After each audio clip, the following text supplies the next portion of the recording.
Johnson again. আপনার আশেপাশে এমন একজন বন্ধু নিশ্চয়ই আছে যে ভুল করেও কোনোদিন নিজের ভুল স্বীকার করতে চায় না। ক্রিকেটের মাঠে আফগান অধিনায়ক রশিদ খান যেন অনেকটা তেমনি। চেন্নাইয়ের চেনা উইকেটে কানাডার বিপক্ষে যখন আফগানিস্তান জয়ের সুবাস পাচ্ছিল, তখন ম্যাচ ছাপিয়ে আলোচনায় উঠে এলো রশিদের কিছু অদ্ভুত জেদ আর রহমানুল্লাহ গুরবাজের কিছু হাস্যকর কাণ্ড।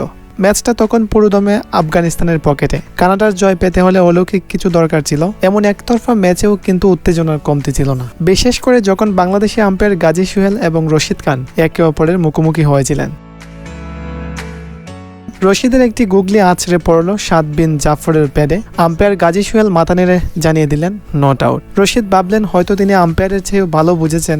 রিভিউ নিলেন বেশ পাকনামি করেই, কিন্তু রিপ্লেতে দেখা গেল বলটি শুধু স্টাম্পের বাইরে নয়, লেগ স্টাম্পের অনেকটা বাইরে দিয়ে বেরিয়ে যাচ্ছিল। গাজী সোহেল যেন মুচকি হাসলেন, আর রশিদের সেই পরিচিত আত্মবিশ্বাস মুহূর্তেই ম্লান হয়ে গিয়েছিল।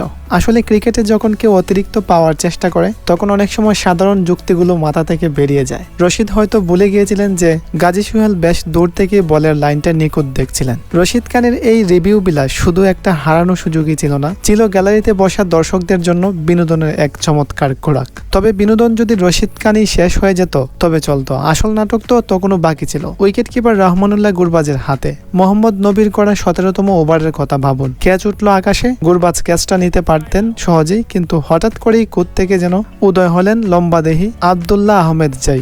দুজনের প্রায় সংঘর্ষ হতে হতে বেঁচে গেল। আহমদ জাই ক্যাচটা নিলেন ঠিকই, কিন্তু গুরবাজের অভিব্যক্তিটা ছিল দেখার মতো, যেন তিনি জেনে শুনে ক্যাচটা অন্যের জন্য ছেড়ে দিচ্ছিলেন। আবার পরক্ষণেই ভয় পাচ্ছিলেন পাঁচে মিস হয়ে যায় যদি। একটু পরেই গুরবাজ আবার দেখালেন কেন তাকে নিয়ে ভক্তরা হাসাহাসি করে। এবার নবীর বলেই জাসকারান সিংহের একটি ক্যাচ উঠল। গুরবাজ বলের নিচেই ছিলেন, কিন্তু গুরবাজের হাত ফসকে বলটি মাটিতে পড়ে গিয়েছিল। গুরবাজ চাইলে ক্যাচটি ধরতে পারতেন, কিন্তু ওই সময় গুরবাজ যে কোথায় হারিয়ে গেছিলেন সেটা একমাত্র তিনিই জানেন। নবীর সেই 5 উইকেট পাওয়ার আনন্দটা সেখানেই মাটি হয়ে গিয়েছিল।